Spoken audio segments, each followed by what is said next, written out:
This is Masaka district. We are in Lwanonda as a village in Kitengesa.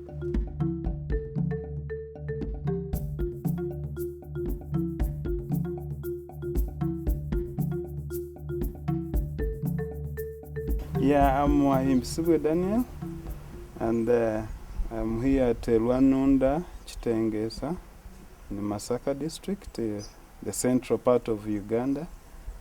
And I'm working at the library, Kitengesa Community Library. Started sometime back in 1999 with just a box of books. 160 books in the box. My name is Kate Parry. I'm a professor in the Department of English at Hunter College of City University of New York. But I spend half of my time, or as near half of my time as I can make it, in Uganda working on community libraries. In the mid-1990s, I had occasion to go to Uganda and decided to do my research in the village where my husband grew up. In the course of the research, I met the head teacher of the Kitengesa Comprehensive Secondary School, and he said that his ambition was to set up a community library which should be within the school but should serve the community beyond the school. And I thought this was a good idea, so I suggested that we could start immediately if I bought a box of books. And so we did that. This is my home. This is where you grew up. That is a toilet there. 10 people lived in this house. That is 10 children, including me and my mother and the father, which total up to 12.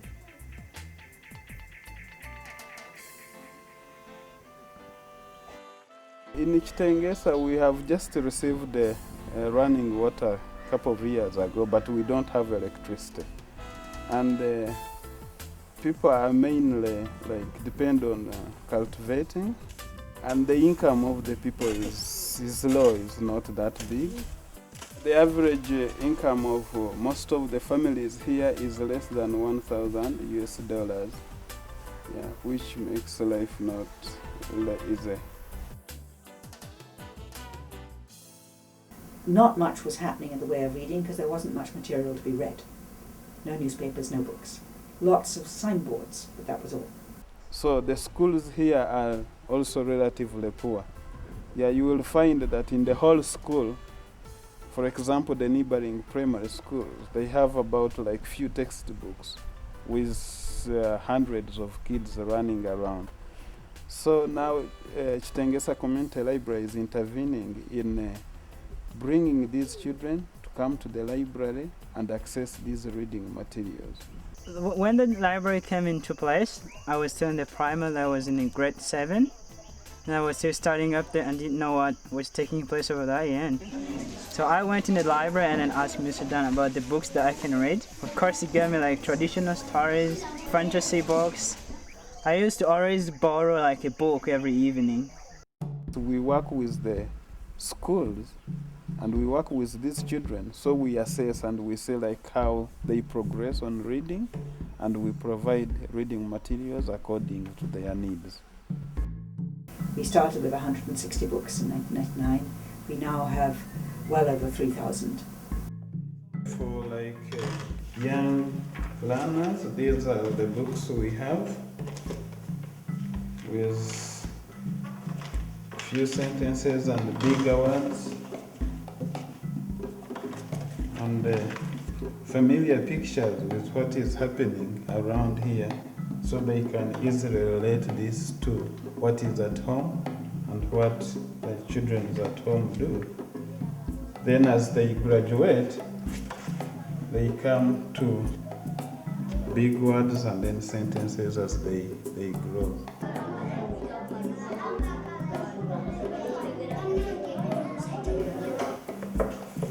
This one, Recipe for Disaster. Yeah, it talks about the life of a young girl, getting pregnant, missing school. So these things happen here a lot. So people are eager to read about and see, because they see the similarities between what is happening now and what is in the book. Yeah, these are the books which are expensive.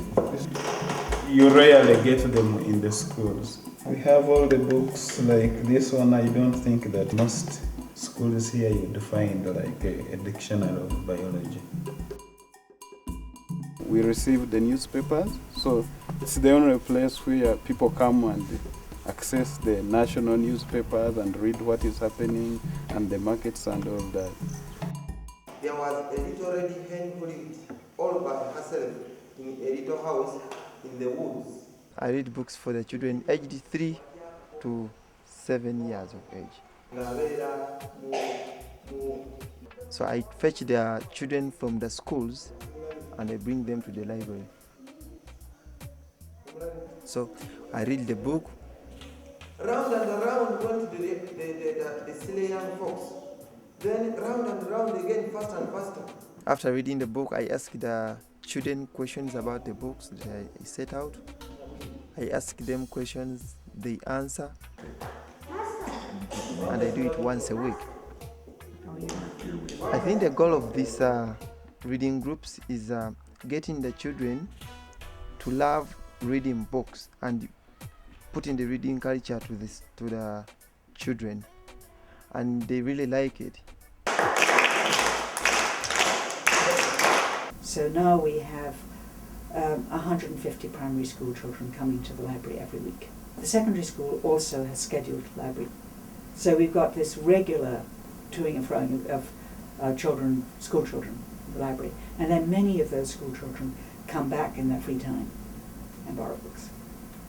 So I think that we can say that we've been pretty successful in encouraging people to read. The impact of the library to the community, we've seen students who have been using the library improving in academically, and this can be witnessed by the school where we started from, and the academic performance has been going up and up and up.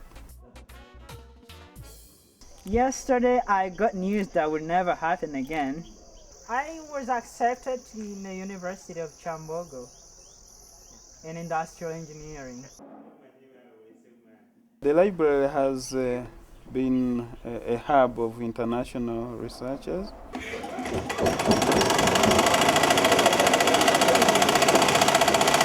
Behind me is a factory of AfriPads. AfriPads are washable sanitary pads that girls and women use during their menstrual periods. I started after the research that was done by Sherry Jones. Many girls were skipping school because of menstruation, so then we came up with that idea after that research of making reusable pads, and that's when AfriPad started. First of all, girls are getting jobs because all workers are around these villages. Second, girls are not skipping school because they can come and buy reusable packages from here. What we're trying to accomplish here in Uganda is we want to go into the library in Kitengesa, Uganda, a rural community library, and we want to find out whether this rural community library has any kind of impact on the community that it serves. What attracted me to this study was a couple of things. First of all, I'm a librarian, and we're studying a library. But more importantly, I'm interested in things like rural economic development and the impact of literacy development in areas where the literacy rates are very, very low. So this library is promoting reading development, and that's obviously something that's very, very important for increasing economic development no matter where you are in the world. And we think this library is a vehicle for that. I'm an attachment researcher, and I wanted to find out whether the relationship between the mother and child, specifically her reading patterns to her child, might in some way influence the attachment patterns that she develops with the child, spending time with the child, focusing on the child, having an emotional relationship with the child through the books that she reads to the child. My role in this research, I organized for whoever is participating into the research. I also act as a translator. So in 2009, when we started this leg of the research study, what we found in part was that the health of the primary caregiver had some bearing on the children's readiness to learn. And we weren't sure what that was, but we knew there was something there. So one of the things that we wanted to measure in terms of the primary caregivers when we returned this year was to try and tease that out, to determine exactly what that health variable might be and how much it might impact the learning readiness of the children. Mommy, Daddy, there's a monster in my room. There's a monster in my room. We're evaluating 3 groups of children and mothers. One group of children and mothers are actually members and users of the Kitengesa Community Library. Another group of children and mothers are not users of the library, but they live in Kitengesa. A third group of children and mothers whom we're evaluating, they actually live in another village called Gulema, and Gulema has no library whatsoever.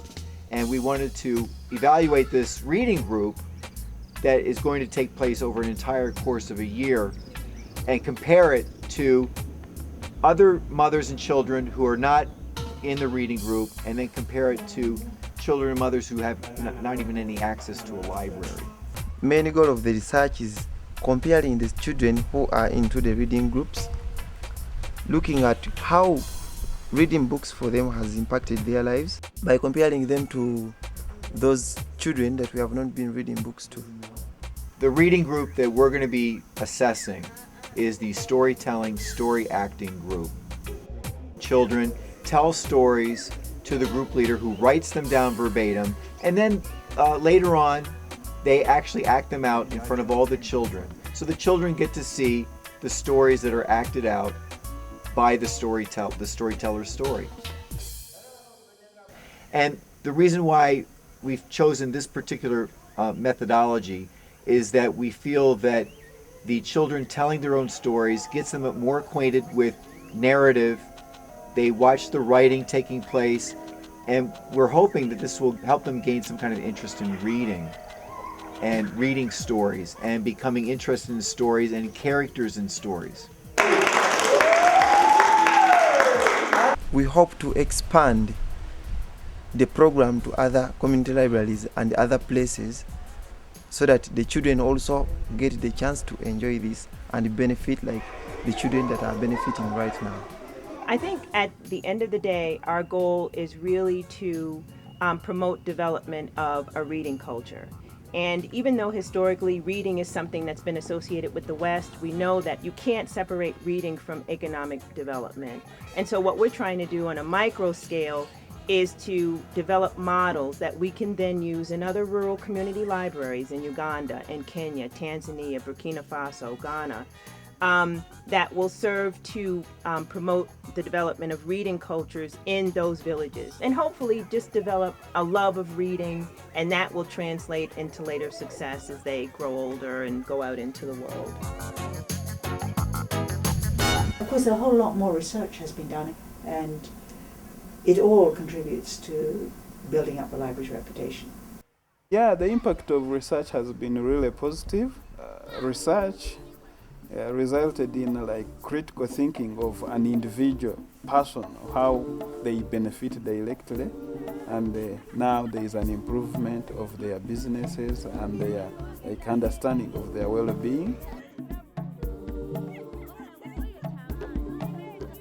In the future, we see as a place for resources where you can go and get the information you need, and a place where you can support learning and research and development in the area. I don't see the project ending with Kitengesa. It's not purely a local project. It's not my own pet library. It's a project that I hope will help to disseminate more productive literacy practices throughout Uganda. And the vision is a library in every village.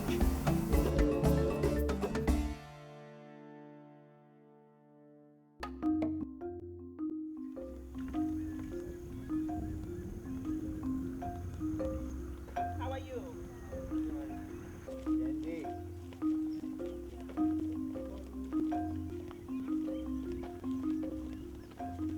It's a year later, and we are back in Kitengesa, here in Uganda.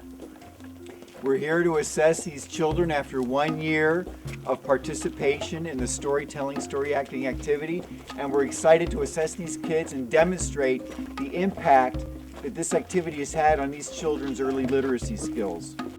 The reading group that we're going to be assessing is the storytelling, story acting group. Children tell stories to the group leader who writes them down verbatim, and then they actually act them out in front of all the children. So the children get to see the stories that are acted out by the storyteller's story. We're at the Kitengesa Community Library, and we are assessing these children who have participated in the storytelling, story acting activity for 1 year. We want to find out whether these children have improved in 3 key domains, namely school readiness skills, emergent literacy, and social competence.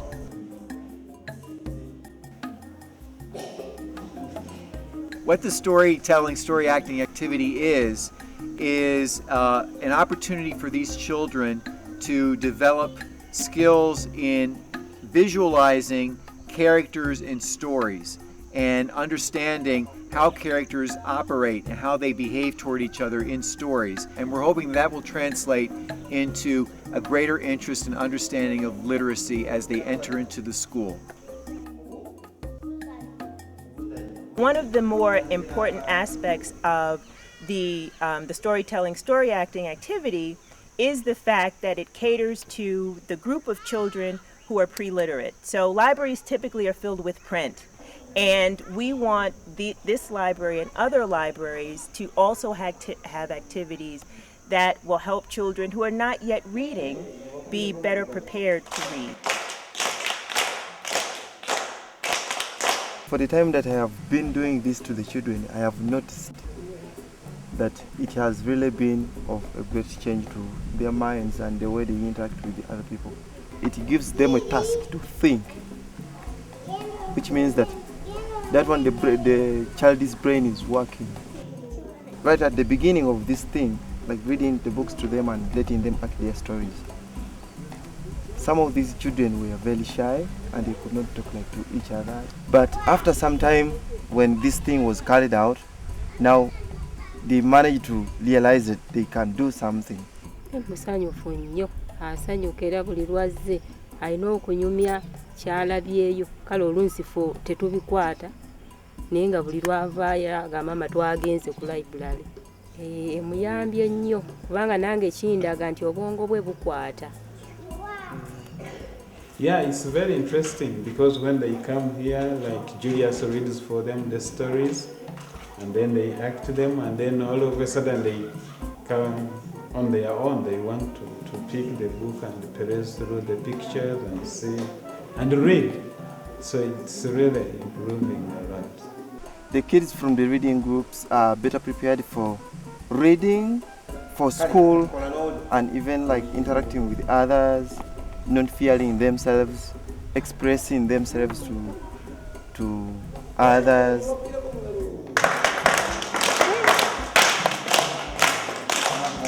Being in a reading group is a very good advantage for the kids in this village.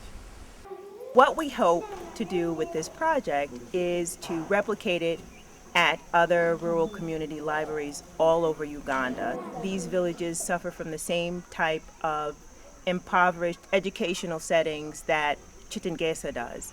And so this storytelling, story activity is actually a low fidelity, a really cheap way, an inexpensive way to expose these kids to a certain kind of play, to storytelling, but it has built into it all of these ways that will help these children to grow and to develop as they should be.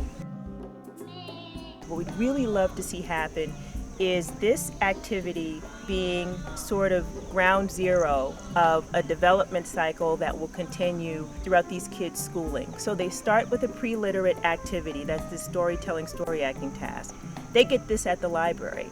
They begin to learn to read. They get print at the library. They enter primary school, secondary school. They're still using this library. And so what we really hope is that this will sort of plant the seeds for these kids to continue to learn and grow using literacy as a foundation. And we think that that's entirely possible because it's such a beautiful, simple activity that anyone can do.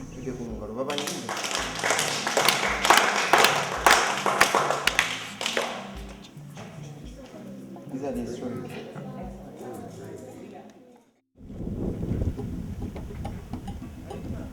We're packing up, heading back home. We collected child and maternal data on 77 out of the 79 original caregivers and children. We're really pleased, we're happy, we're thrilled. We just finished the final participants and we're heading home. Well, we're done. We finished 10 days back here in Uganda. We had a really good time. The mothers and the kids are so gracious, and we hope that when we get back home, we'll have some findings that will be able to benefit this village eventually.